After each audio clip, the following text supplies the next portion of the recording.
উপনিষদের আলোয় রবীন্দ্রনাথ ও বিবেকানন্দ। শরৎচন্দ্র চক্রবর্তী স্বামী বিবেকানন্দর শিষ্য। তার সম্পর্কে অপূর্ব এক স্তোত্র রচনা করেছিলেন। মূর্ত মহেশ্বরম উজ্জ্বল ভাস্করম।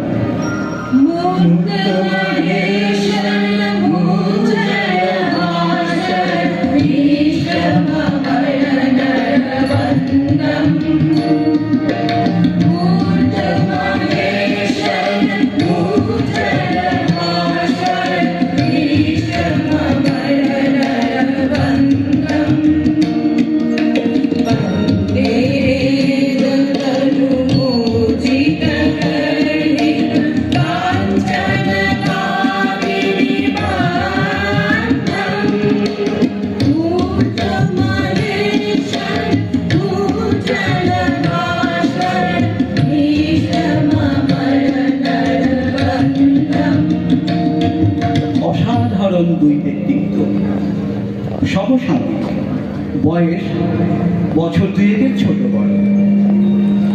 এই দুটি হৃদয়ের প্রকাশ পুষ্টিলাভ করেছে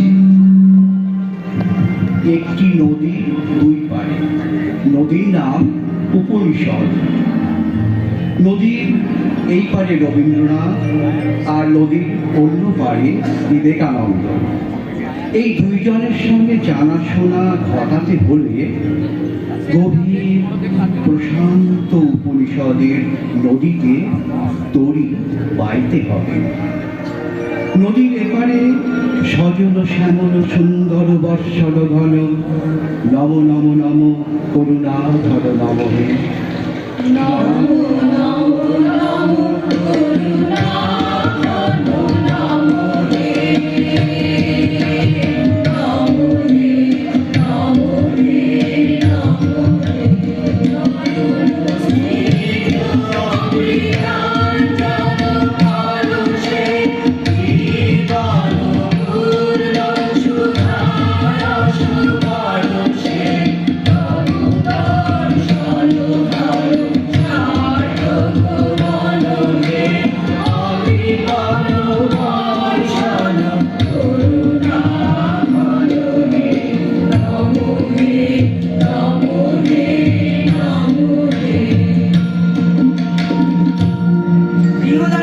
উপনিষদে শ্বেতকেতুর পিতা গৌতমকে প্রবাহমান শোনাচ্ছেন। মধু বাতা ঋতায়াতে মধু স্ফারন্তি সিন্নবাহ। বাতাস মধু ক্ষরণকারী, নদী মধু ক্ষরণকারী।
তখন তপ্ত বালুকার তটে হাঁটছেন বীর সন্ন্যাসী বিবেকানন্দ। উত্তিষ্ঠত জাগ্রত প্রাপ্য বরাল নিবেদন। ধূরস্য ধরা নিশিতা দূরোত্তরা দুর্গম পথস্থ তরয় বদন্তি। Arise, away, and stop not till the goal is reached.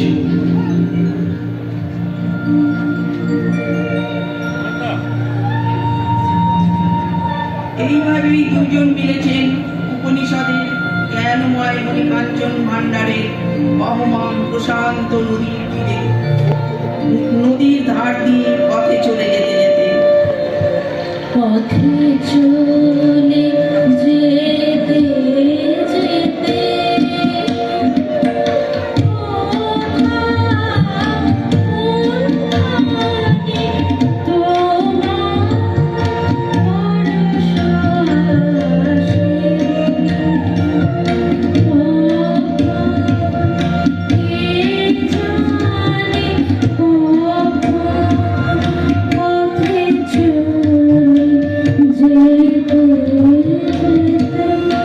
ওপারে বিবেকানন্দ গিয়ে চলেছেন অন্যের শিশু মুক্তি কোথা বন্ধুগণ, পাবে না তো বৃথা কিংবা এরপর শাস্ত্রে বা মন্দিরে বৃথা অন্বেষণ।